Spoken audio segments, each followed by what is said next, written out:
Today, we're going to talk about risks. And I'm not saying this to scare you.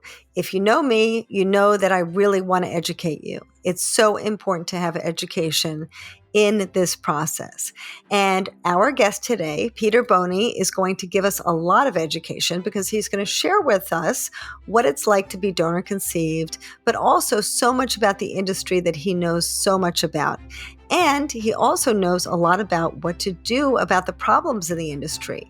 He has some ideas how to fix things and what to look for and what you, as a recipient of donor conception, can do to try to help yourself have the best information possible. So I think this will be really helpful to you. And if you need anything, of course, you can always reach out to me, but I think you'll really enjoy this episode. So roll the tape.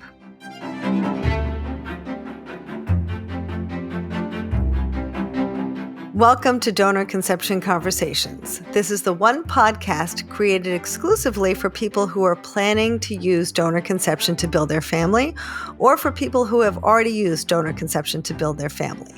My name is Lisa Schumann. I'm your host. I'm a therapist, an author, a researcher, and I'm the host of this podcast and passionate about helping people have a better path to parenthood. And so today we are here to talk a little bit about something that's a little different, and that's really about risks, kind of in a bundle, the risks that you need to think about with regard to looking for a donor, the risks that you have to think about with regard to donor-conceived siblings. And we're going to talk about this in a bundle, not just with regard to one particular subject. And today, Peter Boni, he credits his disruptive childhood, a college education from the University of Massachusetts Amherst, decorated on-the-ground service as the U.S. Army Special Operations Team leader in Vietnam, and his love for family, his friendship circle, plus the discovery of his luck of the draw DNA with making him the person that he has become today. He is a best-selling author, a keynote speaker, a senior advisor, and advocate for the rights of the donor conceived. He learned at the age of 49 that he was conceived via anonymous sperm donor.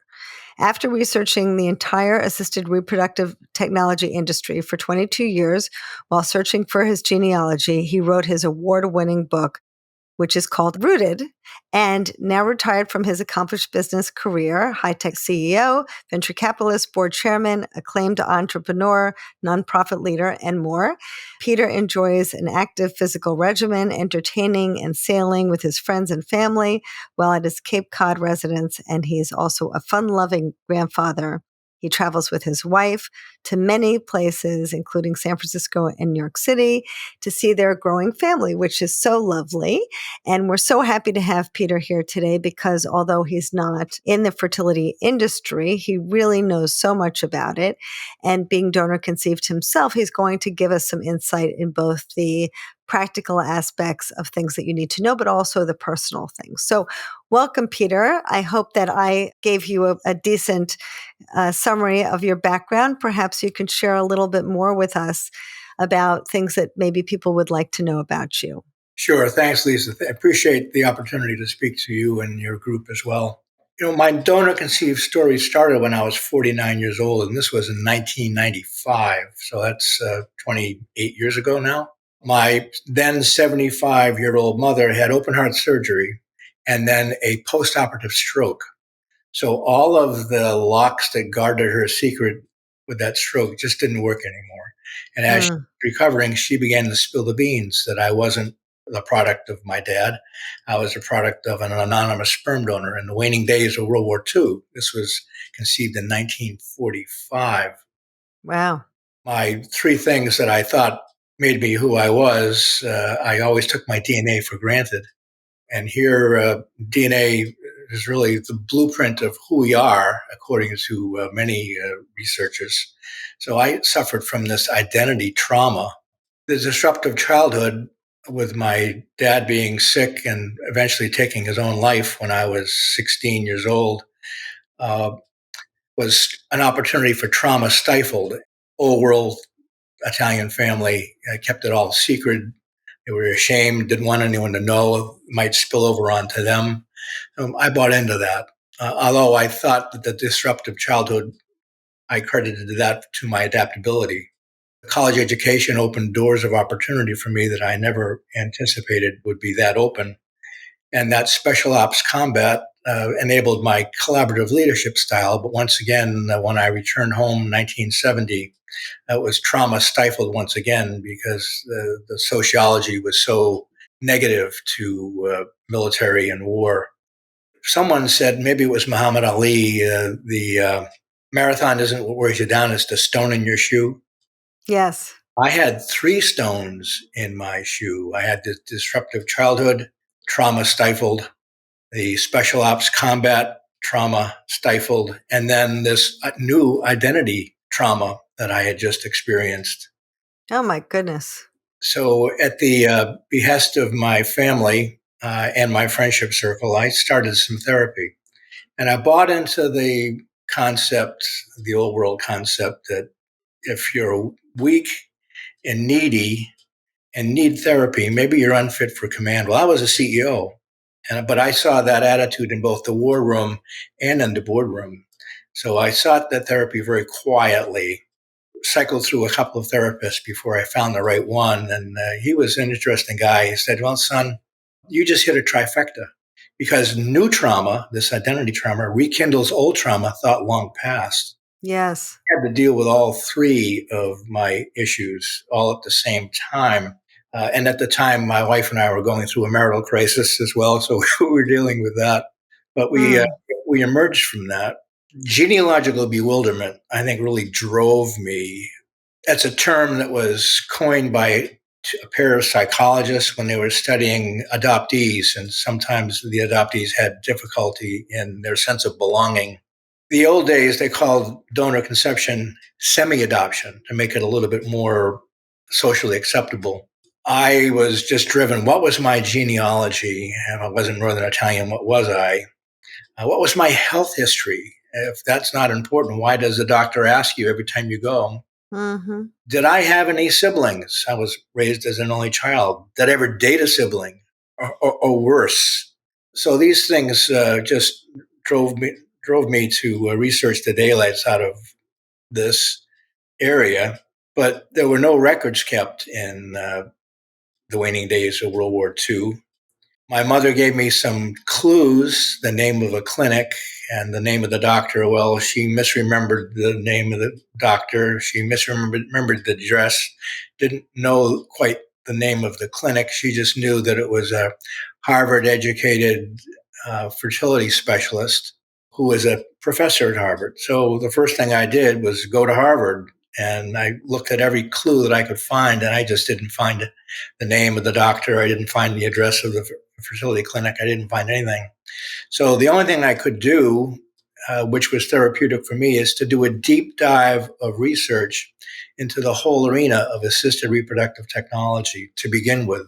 Mm-hmm. I uncovered an article in Time magazine in 1945 in the medicine section, and it was about a law case in O'Hara in Chicago, Illinois, Mm-hmm. Superior Court, talking about the rights of the donor conceived. And they found a wife guilty of adultery. They granted her husband a divorce, and they claimed that child to be illegitimate. Now, the title of that article was very telltale. What do you think the title was? Don't know. How about Artificial Bastards with a question mark? Wow. That was very telltale to me in terms of the sociology of the time and why it was so secretive a process. So I continued to research this, and I found an industry that was large, multiple billions of dollars, had grown from its grassroots in the 1920s, basically, to where it is today. And the industry enables multiple siblings, all unknown to one another. Mm-hmm. I researched this and started to talk to my friendship circle about it. I had a friend that said, Pete, I used to breed Rottweilers. And there are more regulations, there's more oversight on breeding puppies than there is breeding human beings. And I thought, this could be a thought provoking book someday. a tell-all expose on an industry with no regulations, but I couldn't write that book without finishing my story. I didn't have any way to finish my story. My story to be finished was that I knew my origins. Well, in 1945, Google was 3 years away from being founded, right? Mm-hmm. So the internet was in its infancy, and 23andMe was 12 years away from introducing its first ever consumer DNA test. So I had a ways to go. I was an early customer of 23andMe in the beginning of 2008. In 2008, Time magazine named 23andMe the innovation or the invention of the year. So I joined a lunatic fringe of early customers, and for $1,000, $999, by the way, Mm. I signed up to be Wow. early customers. And I did not find any paternal relatives then. I learned that, okay, I'm not Northern Italian. I was English, French, and a sliver of Scandinavian. Well, I can live with that. But I didn't have a clue as to any paternal relatives on that. And I thought, I'll just wait this out and let the database of customers increase, and eventually I'll find it. Mm-hmm. About 9 years later, there's nothing on 23andMe Oh my gosh. to give me any indication as to paternal heritage. And my now adult children started talking to me saying, Dad, this isn't like you to be willing to stand still when you really have this big itch to scratch. Why don't you take a look at Ancestry.com? And they schooled me about this company that had venture capital and private equity financing, that had computer tools for family tree Mm-hmm. development, and they were brand new into the DNA testing in 2012. And by 2017, they had a customer base that was larger than 23andMe. And they began featuring Black Friday sales on Thanksgiving Mm-hmm. for $49. So I signed up in 2017 for a Ancestry.com test, and that's really what enabled me to finish my story and understand my heritage. And I found a relative who opened the kimono, embraced my outreach, and gave me all the information I needed. And on that note, I thought, well, I just finished my story now. I can go back to the notion of writing this book that would be a deeply intimate memoir as well as a tell all expose about the industry. And that is Uprooted Family Trauma, Unknown Origins, and the Secretive History of Artificial Insemination. That came out about 2 years ago. The book has been well received. I've received a few awards on this, Best Narrative Nonfiction, Independent Publishers Excellence Award, although Oprah hasn't called me of late. Mm-hmm. Maybe if I were John Bon Jovi, I'd get a call. Yes. Peter J. Bon, I think I'll get a call. Uh-huh. So I'm all for science to enable wanting people to have a family, Lisa, but just do so with some consideration for the person that is created by the science. People like me that don't know their heritage, and they should have the ability to know who they are, why they are, what their health history is, and the identity of any siblings. Wow, what a story that is. That's incredible. So you finally met someone that's a sibling or a cousin, or who is the person that you met? My book goes into a great deal of detail. I got exposed on Ancestry.com to what looked like a first cousin.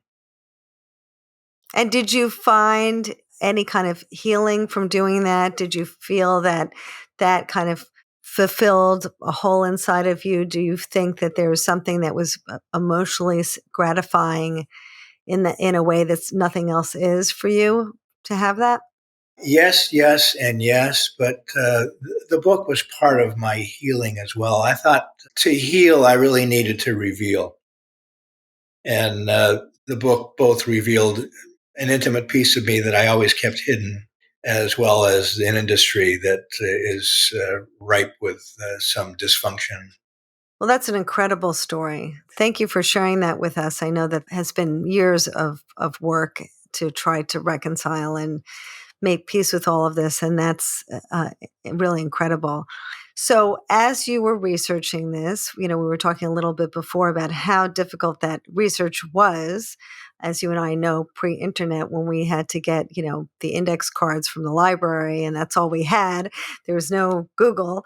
But you were able to do a lot of research. And one of the things that struck me when I first spoke with you was that you discovered that there is a science, there are ways to be able to track sperm donors, because I think that there is this misconception, pardon the pun, that people think that if the sperm bank says to a sperm donor, you're finished donating, you can't donate anymore, that will be enough, and that sperm donor will not donate anymore. Everyone just thinks that the sperm bank just has to tell them, or people will say, well, I found a sperm bank even in Europe that is telling their donors you can't donate anymore. And I think it's really difficult for people to understand that sperm bank, no matter how much they want to, cannot follow that person and prevent them from getting on Facebook. They cannot prevent them from donating to their cousins or to their neighbor. But what we might be able to have is what you mentioned to me earlier, is that there might be a way to track sperm donation. My friends in the canine industry point also to equine and bovine and software programs that enable the tracking. Those industries have been using frozen sperm since the 1950s and tracking what they do and to whom they do it. It's just a matter of adapting, I think. That's incredible. So how would that work? A bank might say something about limiting a donor, but a donor is free to go to several banks. And today, almost in Match.com fashion, you have the internet out of control because you have donors working on a Match.com like site. Yes. And things are done in magazines and catalogs. In my business community, I've learned about the 80-20 rule. You're familiar with the 80-20 rule? I am. Mm-hmm. 80% of the inventory is favored by 20% of the people, where 20% of the inventory favored by 80% of the people. It's no wonder with a 10-year life of frozen sperm, you have over 100 siblings, over 100 offspring per donor with no registry and no way to know. Or even longer, right? We have hundreds of thousands of embryos in this country frozen for decades. I mean, there was a 31-year-old embryo created a healthy baby this past year. You're a woman, yes. Yeah. There are so many ways that people could continue, not just at that point in time when their child is born, because that's kind of what their vision is, right? They're thinking, when they think about donor siblings, they're thinking about, oh, does my child have a sister or brother out there? But that child could even be the same age as their grandchild. There could just continue to be more and more. Mm-hmm. So how does this work, Peter? How would it work if we were able to track it, because I don't know anything about the bovine industry or the canine industry? It would be software enabled, but I really think I had 3 goals for my book when I put them out there. One was to impact fertility practices positively. Once again, I'm all for science to enable wanting people to have a family with consideration. I wanted to influence the legislative agenda in support of what I call the Donor Conceived Bill of Rights, to put some regulatory oversight into this to enable some of these sins to be corrected, and then speak to the emotional needs and well-being of all people that are misattributed for whatever the reason. Banks and agencies are not required to update donor records, including health history. Donors can lie about their genetics and their health history, and no bank is verifying that, or they're not required to verify that. Banks and agencies are not required to offer donor or recipient counseling about the needs of the donor conceived to the people that are donating or receiving it. And there's no real legal consequences for blatant fertility fraud. You can add this impact of fertility tourism and offshoring to cut the cost of fertility practicing and the gametes and the cost of the surrogacy services. And then you add some additional regulatory oversight or the absence of. There's no quality control in that. And maybe you're participating in some trafficking inadvertently. So just be aware of all of these things and before you do anything to what I call it due diligence. In my venture capital world, they call it due diligence. Really, Mhm. really dig deep before you make a buying decision. Yes, I completely agree. But let's just talk about that for a moment because I do think it's important also. I understand that fertility clinics and banks are not required to ensure that someone is not donating elsewhere and or that they don't have a problem with their mental health history.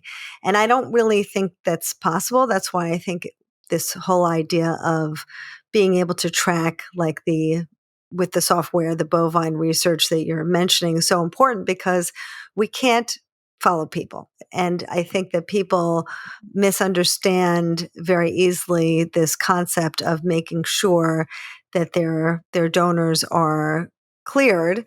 I think that both things are not true. One, there's no way to be able to ensure that we're going to follow that donor around the world.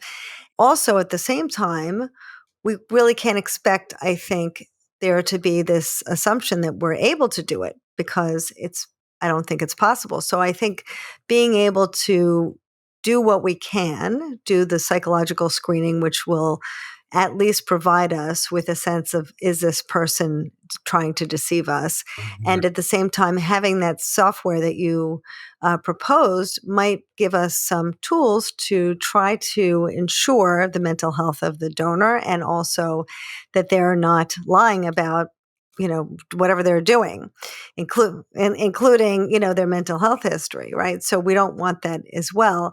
And I think that's really important for people to know. And as you're saying, for people to ask those questions of their bank. The other issue of the trafficking is, a new issue that we're dealing with in this industry, and people are starting to be concerned about that.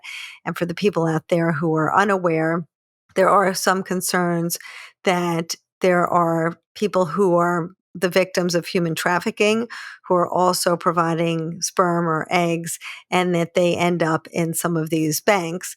And so it's really important to be able to have kind of this, chain of command to understand where the sperm or eggs originate from. And I think that a lot of people are really not aware of that, but that's something that I think is going to continue to be a problem unless the consumer, as you're saying, is really thoughtful in making sure that there's some sort of understanding from the bank or the clinic where that person is coming from. Yeah, as I studied the science, Lisa, many things didn't Hmm. make any sense to me until I followed the money, and then it all started to line up. Yes, well, it's true. And certainly with any sort of criminal behavior, any place where someone can make money, they're going to try to do it, right? And so the human trafficking is a scary thing, certainly for the victims of it, but also for the recipients of these gametes because they don't know where they're coming from. And of course, this is an opportunity for these criminals to make money. And so there's going to be this interest for them. And so we all have to be really careful about that. Mhm. I think that's really important. Well, the old adage is if you want to run fast, run alone. And if you want to go far, go together. So collective wisdom, I always find, is more important and stronger than individual judgment on this as well.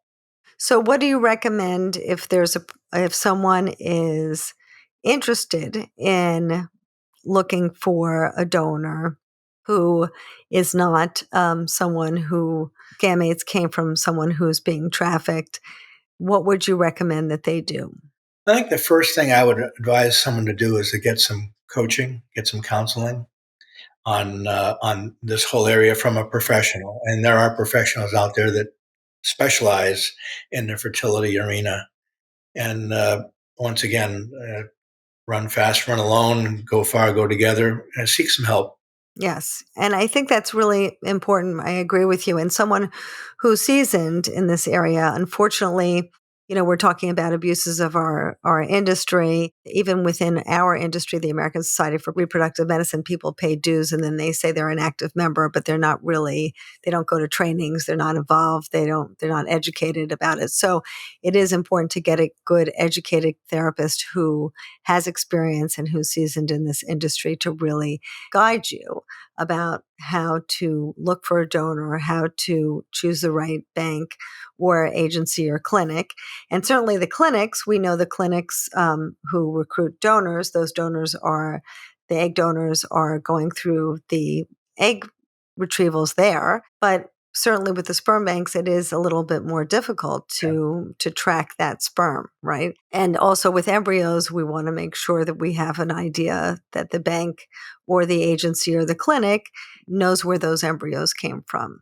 There is a research group in Australia, I think it's Monash University, which is a very leading edge reproductive technology research organization that has early days in their research for the health impact of long-term frozen gametes, long-term frozen embryoi. Their initial findings are not positive when it comes to the impact on health, but it's early days and they have more things to look at. To date, the ages of frozen gametes was 10 years, I think, is a limitation, but that's been extended now. You mentioned the 31-year-old embryo. I'd be aware of that too because of the health impact. Well, so far, we haven't had any evidence of that, and we find that gametes can be frozen for a very long time. And so we are seeing that over and over again, particularly with, embryos, because people are donating their embryos. And sometimes it's a person's only chance of having a child. And so they certainly welcome having those embryos. But again, to your point, I think it's important for people to ask about where they come from. And also, if that bank does not know, then where they can find that information out. It is a very difficult thing to, understand that as a community, we don't really understand that or think about it very much. And you probably have had this thought as well, Peter, that we've, lived through the adoption process where, early adoptees were told, or their parents were told not to tell their children, and everything was hidden and shrouded in secrecy. And now it's almost like we're reliving this whole experience. Wow. You mentioned the American Society of Reproductive Medicine. That's American in name only. They have, I think, 25% of the membership is overseas in varying places. They talk about a guideline of 25 offspring per donor in a city of 800,000 or population of 800,000. Well, let's talk about that. That's, first of all, a guideline. It's not a law.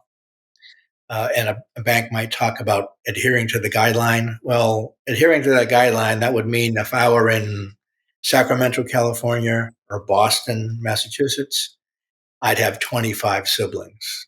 But if I were in metropolitan Boston, I'd have 125 siblings using that 800,000 measure. Now, if I were in a more populated area, New York City, Los Angeles, using the ASRM guideline, that's 250 siblings. Now, some things just don't sound right to me, and that doesn't sound right to me. Mm-hmm, mm-hmm. Consider that there's no sibling registry.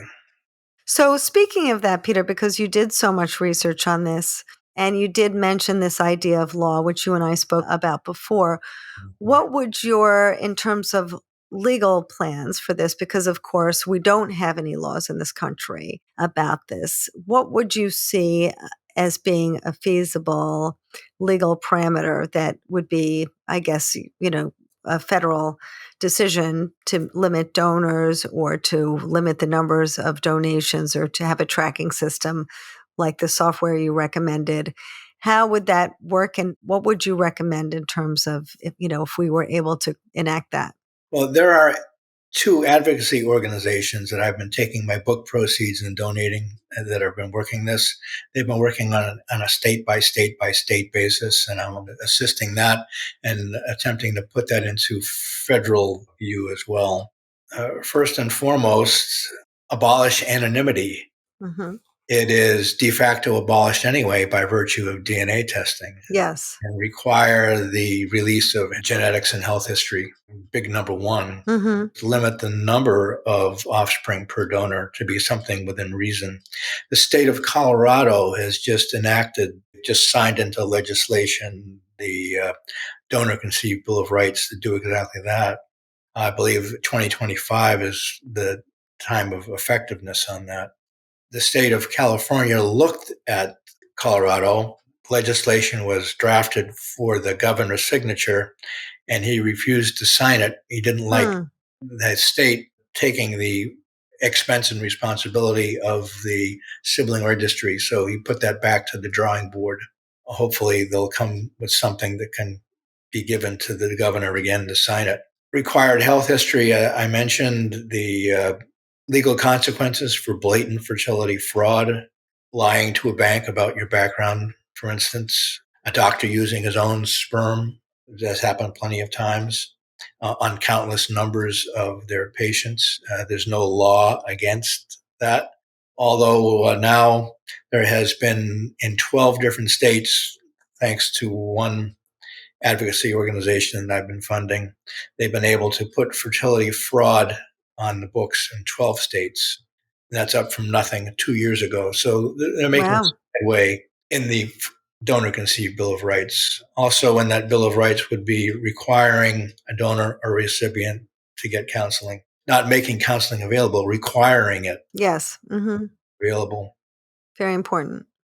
And then, I mentioned the sibling registry, just limiting the number of siblings and putting a registry together. Yes. So that's all part and parcel of a donor-conceived Bill of Rights.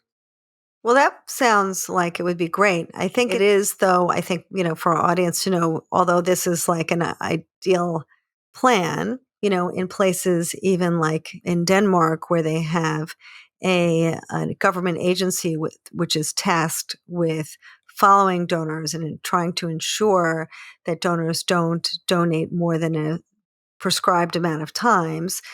There's now, a lawsuit going on because they discovered a donor was trying to donate on Facebook after he's donated so many times. So even when you're in this, small little country and you have a legal group that is tasked with this mission, people can still fall through the cracks. So even if, yes, this would be great, but I think it's important for people to know that they still need to educate their children because there can be more donor-conceived siblings out there than they realize. Danish sperm is exported to over 100 countries, by the way. And today you can take one donation of sperm and disseminate it to multiple recipients. It's not one per recipient. It's not one donation per recipient anymore.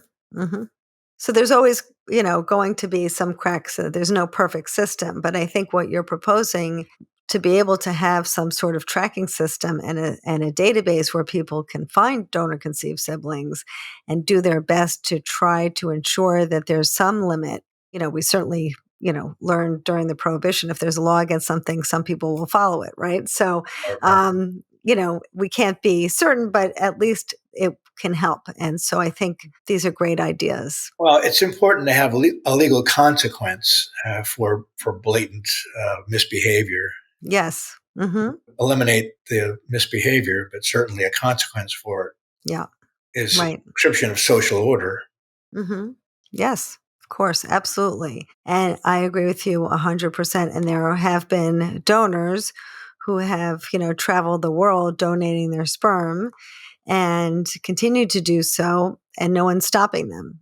I think that makes a lot of sense. And I think it's great, Peter, that you're doing all of this, in your golden years. You're retiring, you're trying to enjoy your family, but you're putting a lot of time and energy into this mission to help people. And I think that's wonderful. Thank you for that. Thank you for that. And your finances, the proceeds from this book are going to help, which is incredibly generous of you as well. Well, once again, I set some goals for the book, and I'm following through with that. And for everyone out there, I hope that you're not scared by all of this, but instead educated and have some sense of what's possible and what isn't possible, but most of all, for you to know that there are risks in this. And although everyone who pursues donor conception feels excited about that, because for many people, that's their only way of having a family. And that's wonderful. But it is important to be really thoughtful, just like you would be about anything else. There are a lot of risks in this industry, and we need to be mindful of them and protect themselves and protect your family. Take the emotions out of it and take a look at it as a buying decision also. I mean, people research automobiles and refrigerators more than they're researching a conception of a human being. Mm-hmm. Do the due diligence of research on this. You're not having a donor conceived child, you're having a donor conceived person that grows to be an adult like me. And there are consequences of trauma with all of the secrecy that goes with it. And all of the social research that has been done has agreed that it's just in the best interest of everybody, including the child, to know right up front, right from the very get-go, that his origin is part of his woodwork. Yes, 100%. We all feel that way here. I think most people who are listening agree with that. But I think many people don't know how important the research is, because it is an emotional decision. And very often people just assume that everything's going to work out fine. But as you said, there are emotional consequences, but there also could be medical consequences. So we really need to make sure that you do your homework. And fortunately, there are people out there like you, Peter, who are, in behind the scenes trying to do the good work to try to make this a healthier process for everyone. So on behalf of my audience and me, we really appreciate it. Thank you for that. Oh, you're welcome. Is there any way, as we wind down now, Peter, is there any way for people to reach you if they have questions? I have a website for this book. It's www.peterjboni.com. There's ways to reach me on that website as well. Great. Every author wants you to read his book and do a review on it as well. And tell your friends about it. Especially if it's a good review. Yeah. All right. Well, that's great. And so thank you so much for coming today. I really appreciate it. And for all of you out there, thank you for joining us today. It's really important for you to take care of yourselves and care for your future family. Unfortunately, there's no way to unwind a problem later. It's really important to do your homework up front. So I think that's kind of the bottom line of what we're talking about today. And we hope that you do that. And we hope that you join us next time, because we have lots more to talk about. So thanks so much for coming. And of course, you can reach me at familybuilding.net anytime. And I hope to see you soon. My mom is amazing. She always made me really aware that I was very, very wanted, very, very loved. Like, in my mind, I think adoption and donor conception are very, very different. Absolutely. Because at least donor conceived kids